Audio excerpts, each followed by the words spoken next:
होला अष्टक पौराणिक कथाएं। सनातन धर्म में होली के पर्व को बेहद उत्साह के साथ मनाया जाता है। इस त्योहार से 8 दिन पहले से होला अष्टक की शुरुआत होती है। इस साल होली का दहन 24 मार्च 2024 रविवार को है। ऐसे में होला अष्टक 17 मार्च से शुरू हो जाएगा। इस अवधि के दौरान शुभ और मांगलिक कार्य नहीं किए जाते हैं। आइए जानते हैं होला अष्टक से जुड़ी 3 पौराणिक कथाएं। होलिका और प्रहलाद की कथा। पौराणिक कथा के अनुसार राजा हिरण्यकश्यप ने अपने बेटे प्रहलाद को भगवान श्री हरि विष्णु की भक्ति से दूर करने के लिए 8 दिन तक कठिन यातनाएं दी थी। 8वें दिन वरदान प्राप्त होलिका, जो हिरण्यकश्यप की बहन थी, वो भक्त प्रहलाद को गोद में लेकर बैठी और जल गई, लेकिन भक्त प्रहलाद बच गए। 8 दिन यातना के माने जाने के कारण इन 8 दिनों को अशुभ माना जाता है। शिव और कामदेव कथा।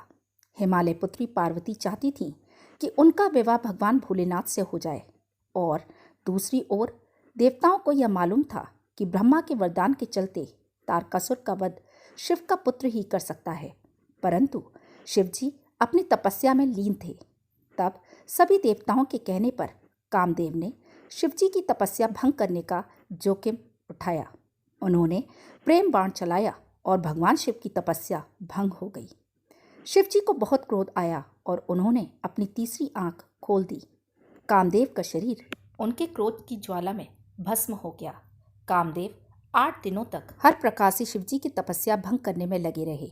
अंत में शिव ने क्रोधित होकर कामदेव को फागुन की अष्टमी पर ही भस्म कर दिया था। बाद में उन्हें देवी एवं देवताओं ने तपस्या भंग करने का कारण बताया। फिर शिवजी ने पार्वती को देखा और पार्वती की आराधना सफल हुई और शिवजी ने उन्हें अपनी पत्नी के रूप में स्वीकार कर लिया।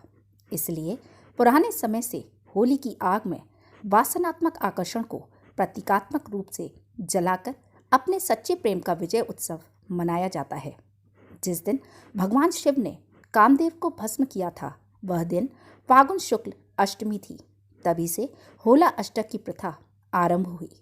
जब कामदेव की पत्नी शिवजी से उन्हें पुनर्जीवित करने की प्रार्थना करती हैं, तो रति की भक्ति को देखकर शिवजी इस दिन कामदेव को दूसरे जन्म में उन्हें फिर से रति मिलन का वचन दे देते हैं।